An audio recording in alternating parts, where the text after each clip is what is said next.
that extra week to our August vacation, it's fitting that in our spotlight today, we are talking managing your child's screen time.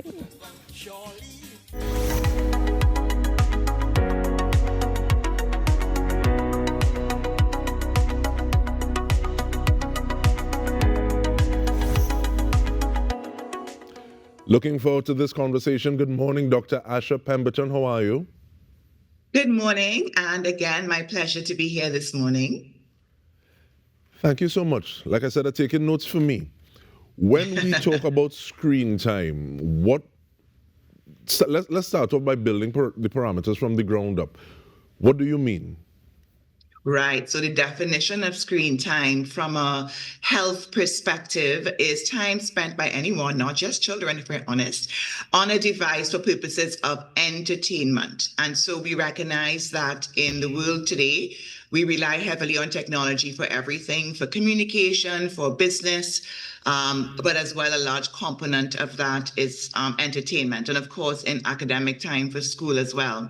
So screen time refers to that contact time that you have with a device, which can be a phone, a tablet, iPad, a laptop computer, and even gaming console systems. So it's really the amalgam of all of that exposure to devices. And the fact that exposure starts earlier in an individual's life now, what are some of those potential effects? And I'm thinking physical or physiological.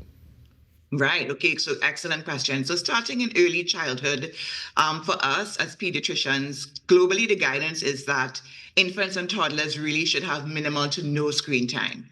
We fully accept that horse has bolted a while back, and there are, of course, YouTube videos and animators and educators who target content towards infants and toddlers from a developmental perspective. So that's songs that they sing, nursery rhymes, introducing concepts. So on the surface, that kind of exposure, once limited, has its uses, but we do have to recognize that for infants and toddlers in particular, sort of staring at a screen, the emissions of the light, depending on how they adjust the sound, all of these are sensory inputs, which in excess can be challenging or damaging. And in as much excessive screen time use takes time away from in-person contact, in-life communication, and development of other skills. And so it's certainly not a black and white sort of conversation, but we could start to say that early in childhood, infants and toddlers, really minimum, and by that I mean half an hour to an hour or less, or none. So many organizations would say none at all. As we move into childhood, so sort of your preschool years, your early primary school years, again, we accept that there is a role of technology in education, in entertainment, in communication, but our organization still, for the reasons of exposure to light, exposure to sound, minimization of that fine motor sensory engagement, because again, if you're just looking at a screen and swiping with one finger, we're not engaging other aspects, we're not fitting things into puzzles and, using lots of different skills. And as I always come back to, we minimize that in-person human communication in younger childhood, really an hour to two max. Again, for parents listening, I know for many of us, if you were to add up the time that our children were on devices, we have passed that already. And so it's not a conversation around trying to scold or to, have parents feel like they are failing, but rather to take an active inventory into what you're doing now so that you can be more intentional as to how you do the rest of August and that additional week coming forward in September.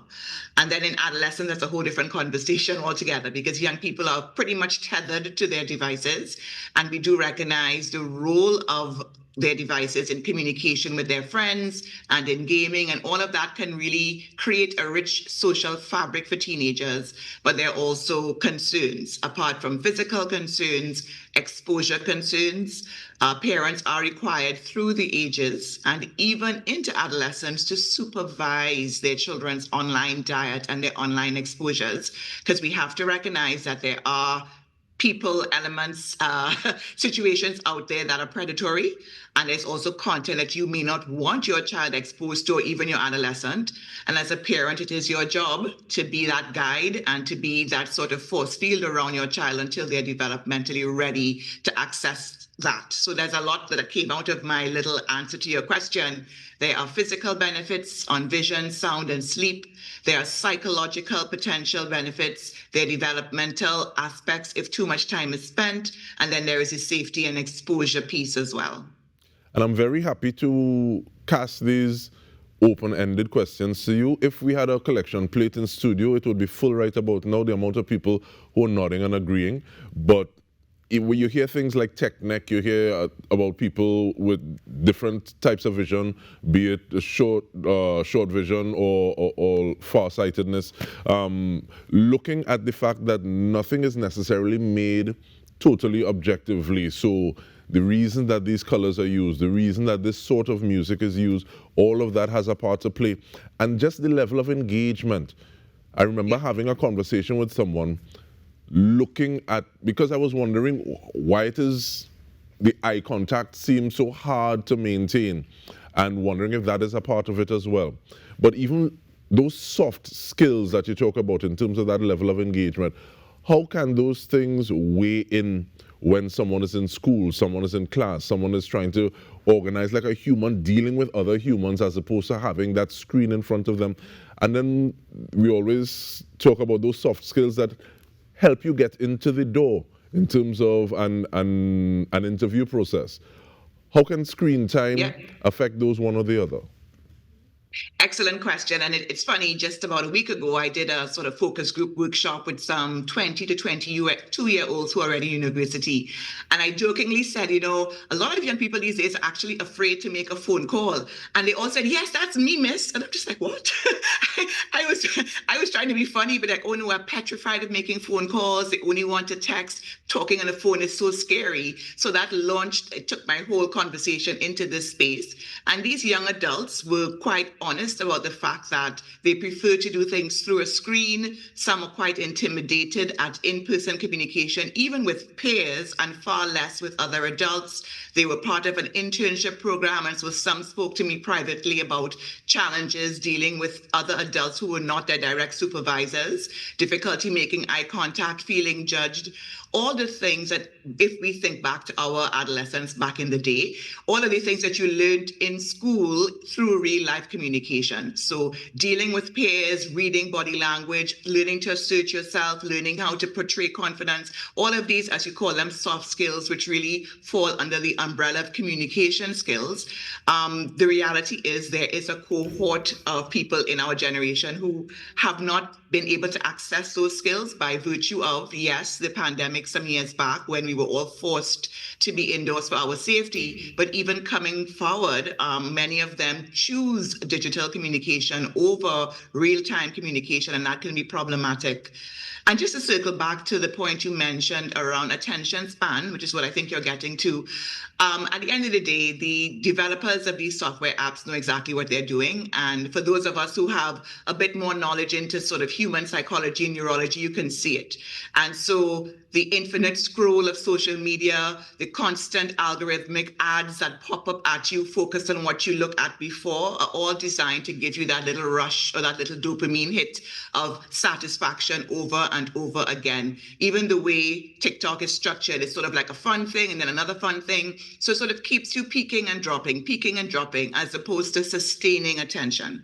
And so with that in mind, it is no surprise that many young people, as they get older and have time to reflect, they actually can cite that they notice when they spend more time online that they cannot focus, they're more easily distracted in the classroom, and not all of these instances are due to an underlying mental health disorder. Some of it is simply environmental.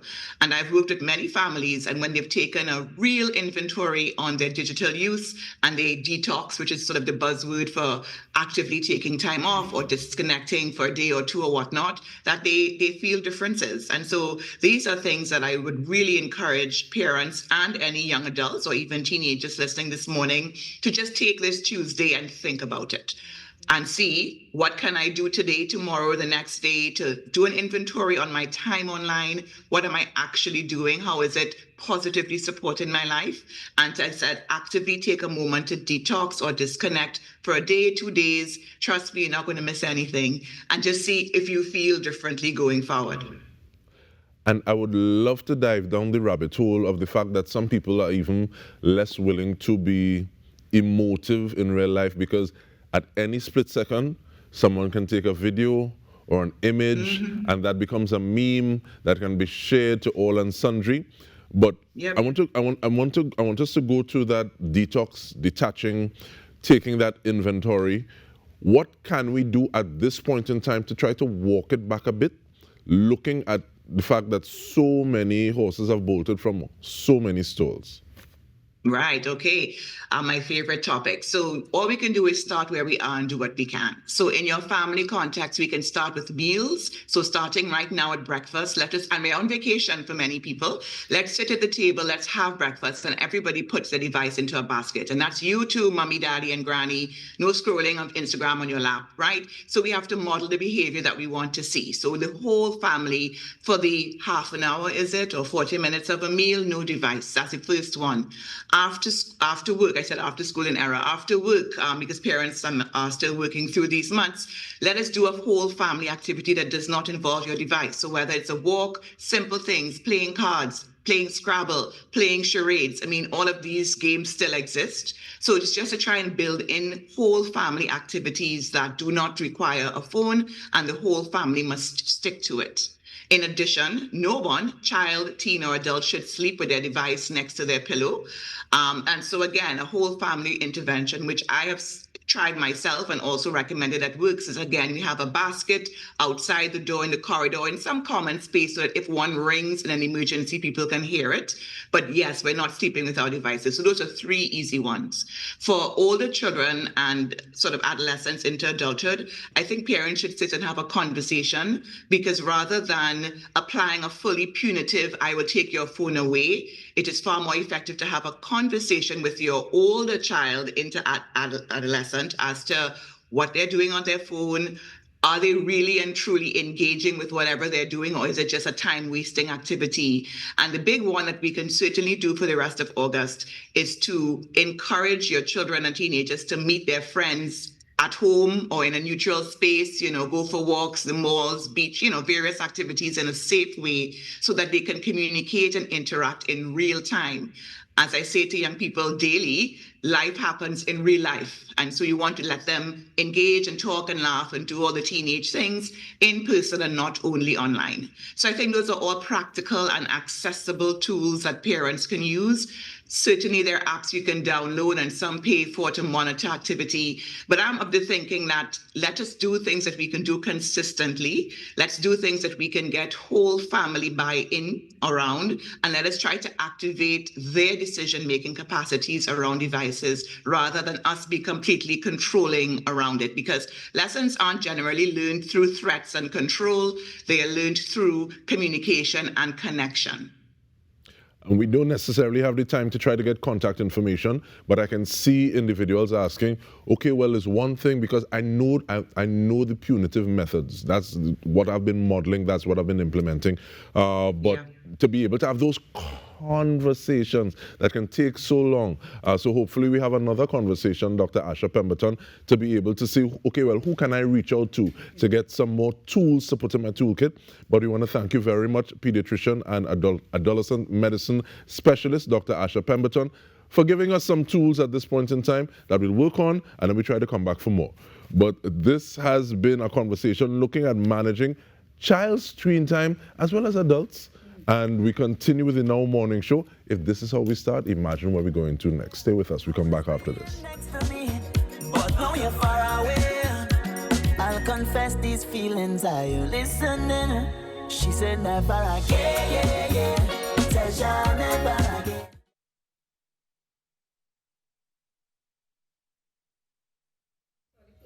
Thank you very much.